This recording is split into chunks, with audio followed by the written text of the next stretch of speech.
Shalom, le cours qu'on va faire aujourd'hui c'est sur l'échec. C'est une occasion en même temps pour la fête de Shavuot dans quelques jours.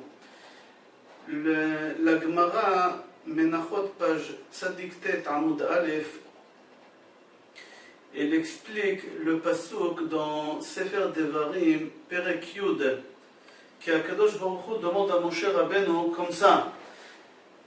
ואכתוב על הלוחות את הדברים אשר היו על הלוחות הראשונים אשר שיברת ושמתם בארון.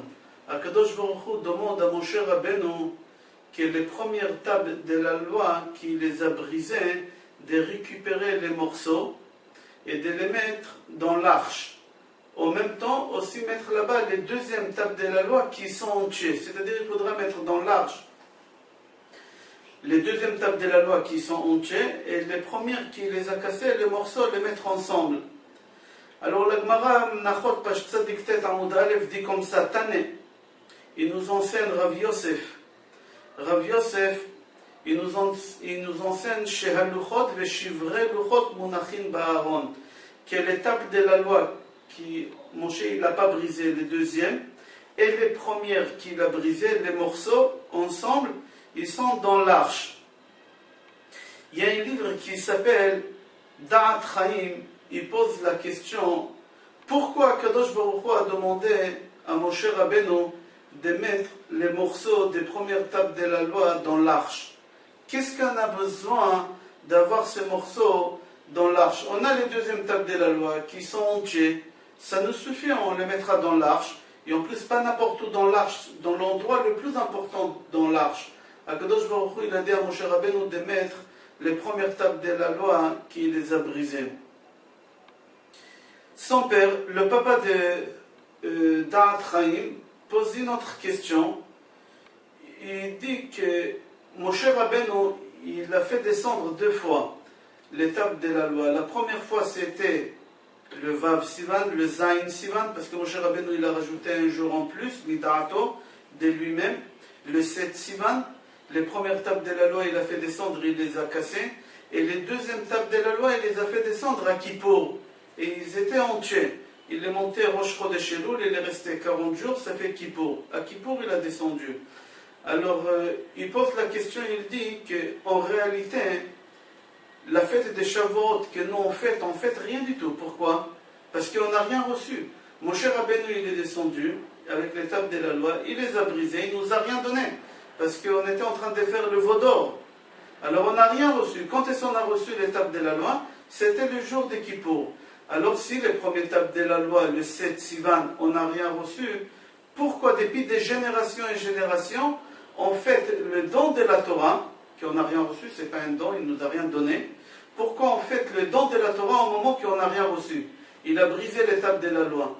C'est plus logique de fêter le don de la Torah à Kippour, quand il nous a ramené les deuxièmes tables de la loi. Rashi dans Shemot Perek Lamed Dalet Pasuk Chavtet, lui-même il dit qu'on n'a rien reçu le 7 Sivan. Le 7 Sivan on n'a rien reçu, on a reçu les jours de Kippour, les deuxièmes tables de la loi. Alors je résume les deux questions. La question est pourquoi Kadosh Baruch Hu a demandé de garder les morceaux des tables de la loi, les premières tables de la loi. La deuxième question, pourquoi on fête la fête des Shavuot à la date qu'on n'a rien reçu, les 7 Sivan, puisque Moshe il a brisé les tables de la loi, on a reçu à Kippour, les deuxièmes tables de la loi, qui étaient entières. Alors ils répondent comme ça qu'Akadosh Baruch Hu il voulait nous transmettre un enseignement très important avec cette chose de nous demander dans la Torah de mettre dans l'arche les morceaux des tables de la loi. Pourquoi? Parce qu'en réalité, avec la première vision qu'on voit, que Moshe Rabbeinu il est descendu, il a brisé, les premières tables de la loi, c'était un échec pour nous. On n'a pas tenu notre engagement. Moshe Rabbeinu il nous a ramené devant le Mont Sinaï, il nous a prévenu qu'il va monter et qu'il va descendre, mais seulement il y avait là-bas une erreur. On a vu en plus la tentation de Yetzer Hara qui nous a montré Moshe Rabbeinu allongé sur le lit de sa mort. Et il nous a trompé. Alors on a eu un échec et on a glissé, comme on dit.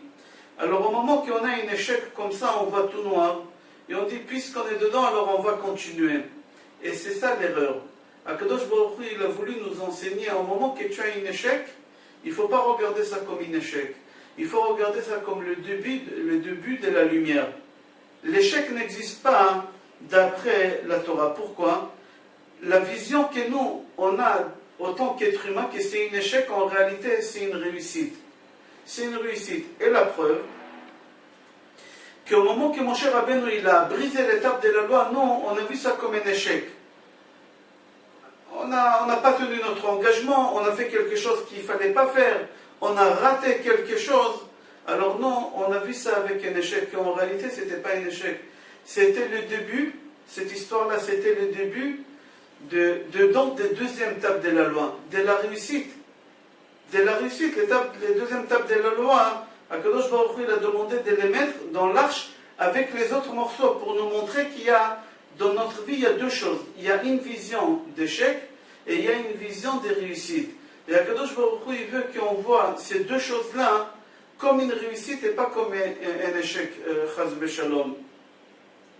Et c'est pour ça qu'Akadosh Baruch Hu, il a demandé qu'on garde côte à côte l'étape de la loi qui sont entiers et le morceau de première étape de la loi pour nous apprendre qu'il n'y a pas un échec. Comme on dit, en yush, chas v'shalom, avoir un échec ou avoir un sentiment qu'on a raté, ça n'existe pas chez nous. C'est que le début de la lumière. Et c'est pour ça, on fête le don de la Torah dans une date qu'on n'a rien reçu, le 7 Sivan. On n'a rien reçu comme table de la loi. Parce que Moshe Rabbeinu, il les a brisés, on les a reçus à Kippour. Mais Akadosh Baruch Hu, il a dit, pour moi, c'est plus important. Le moment que vous croyez que c'était un échec, pour moi, c'est plus important. Et je veux que dans cette date-là, vous allez fêter le don de la Torah. Et pas dans la date où vraiment vous avez reçu la Torah, que c'était le jour de Kippour. La Gemara dit qu'en réalité, la fête qu'on fait, ce n'est pas la fête du don de la Torah, mais seulement la raison pourquoi on a reçu la Torah. La raison est pourquoi? Parce qu'on a vu comme un échec et on s'est relevé et on a dit qu'on va continuer, on va s'améliorer, on va changer Be'ezrat Hashem. Alors c'était le début de la réussite et pas l'échec. Au moment qu'un homme il a un échec, chas v'shalom, il ne baisse pas les bras, il essaye encore et encore, il essaye de se battre, il aura des bons résultats à la fin. C'est impossible qu'Akadosh Baruch Hu, il va le laisser d'avoir encore et encore Sheva Ipol, Tzadik Vekam. On voit aussi des gens que jamais on n'aurait cru. Yoshua ben Nun, qu'il a eu ce mérite de nous faire rentrer en Israël, puisque Moshe Rabbeinu, il n'a pas eu. Vous savez comment on appelait Yoshua, comme ça c'est marqué dans le Me'am Loez. Il dit dans Dvarim, page Resh Mem Zayin, sur le pasuk Notzer Te'ena Yochal Piria, il dit que Yoshua ben Nun, dans le désert, tous les juifs le traitaient de fou. Voilà le fou. Pourquoi? Parce que dans le Me'am Loez, il rapporte qu'il avait le cœur fermé, la tête elle était fermée. On pouvait l'enseigner Aleph c'est Aleph, Bet c'est Bet, mais ça ne rentrait pas. C'était bouché, il ne comprenait rien du tout jusqu'à un certain âge très très avancé. Mais Yoshua, il n'a pas vu ça comme un échec. Même à son âge avancé, il a dit, il faut que je me bats, il faut que je me rapproche, il faut que je m'attache à Moshe Rabbeinu. Et c'est marqué dans le Midrashim qu'il nettoyait la synagogue, qu'il préparait la chaise de Moshe Rabbeinu, il ramenait un drap, il mettait sur la chaise de Moshe Rabbeinu pour qu'il puisse s'asseoir sur le drap pour qu'il soit propre, et il se mettait devant lui en première ligne pour écouter les cours de Moshe Rabbeinu. Il s'est battu, à la fin il a réussi. Il n'a pas vu ça comme un échec, il a vu ça comme un début de la réussite. Il s'est battu jusqu'à la fin, il a atteint ce niveau de pouvoir nous faire rentrer en Eretz Israël. Regardez, d'un côté on l'a traité de fou, et de l'autre côté il s'est battu, il a eu un mérite plus que tous les juifs, de prendre la place de Moshe Rabbeinu et de nous faire rentrer en Eretz Israël.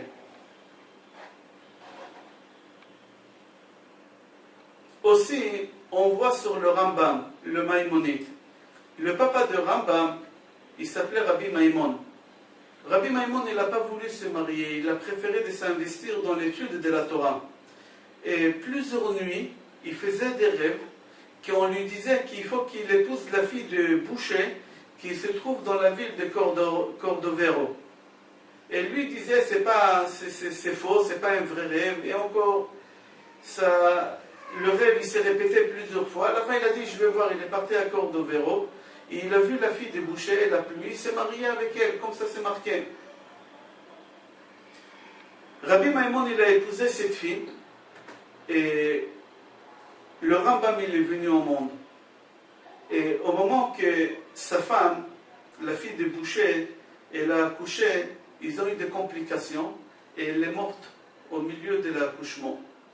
Et le Rambam il est venu au monde, son père il a tout fait pour lui donner une bonne éducation, mais le Rambam aussi il avait un cœur fermé, la tête s'était fermée, il ne comprenait rien du tout.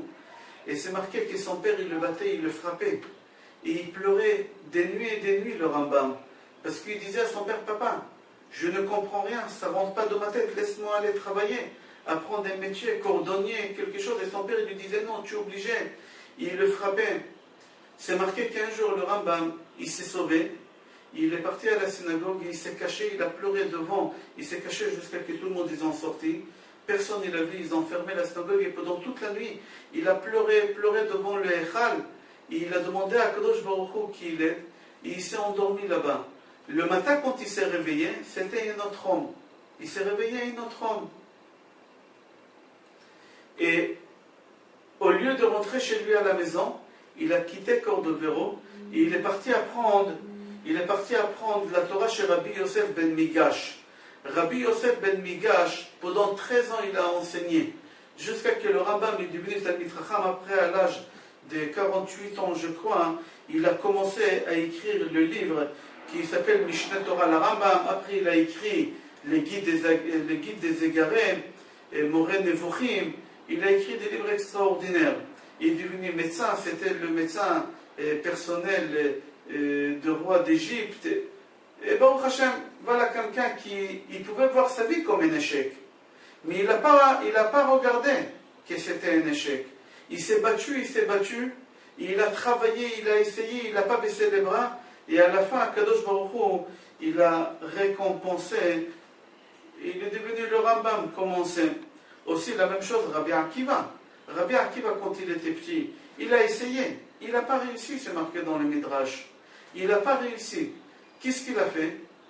Il est parti, il est devenu berger jusqu'à l'âge de 40 ans. Jusqu'à qu'Irachel est venue, elle s'est mariée avec, et elle a réussi à le convaincre d'aller étudier la Torah. Il a essayé, il s'est battu, il n'a pas réussi, il a quitté plusieurs fois. Jusqu'à qu'un jour, la Gemara raconte, il est sorti, il a vu dans une pierre, il y a de l'eau qui coule, des gouttes et des gouttes. En fin de compte, il y a un cru qui s'est fait grâce à ces gouttes-là. Il a dit, si la première, il n'a pas réussi, alors c'est pas la deuxième, la troisième. Mais il y a une goutte qu'il a réussi. Il a dit, j'ai pas réussi une fois, 2 fois, j'ai eu des échecs. Mais un jour, je vais réussir. Et il s'est battu, il a réussi. Aussi, Ben Azaï. Ben Azaï, c'était un Tana. Un Tana, vous imaginez, il pouvait ressusciter un mort. Aussi, il était bouché, mais il n'a pas vu ça comme un échec. Il s'est battu jusqu'à qu'il a réussi. Et il est devenu un Tana. D'ici, on apprend que c'est lui qui se bat, qui ne baisse pas les bras.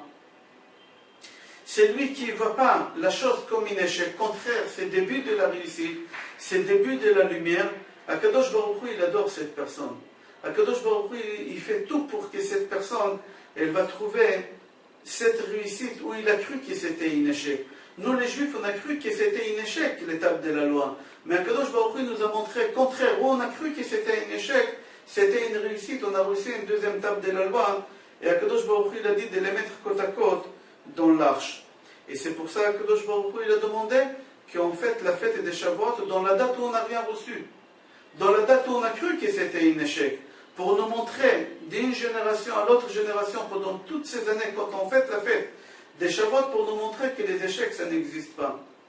Je vous souhaite, Be'ezrat Hashem, bracha ve'atzlacha, besorot tovot et kol tov.